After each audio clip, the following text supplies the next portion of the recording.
Sa kadaghan bitaw og ganap og mga activities aning jam nga nahuna-hunaan sa iyang kinabuhi, no? Apan duna siya'y mga nakalimtan.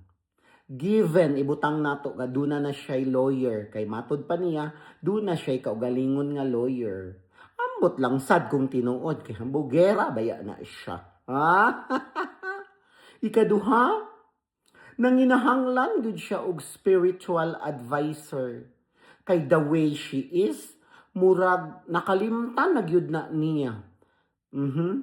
Ikatulo, nanginahanglan siya og psychological advisor.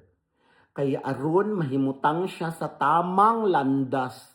Kay murag nisimang na siya. Aw ako pa nimo jam, no? Moadto ka sa face to face.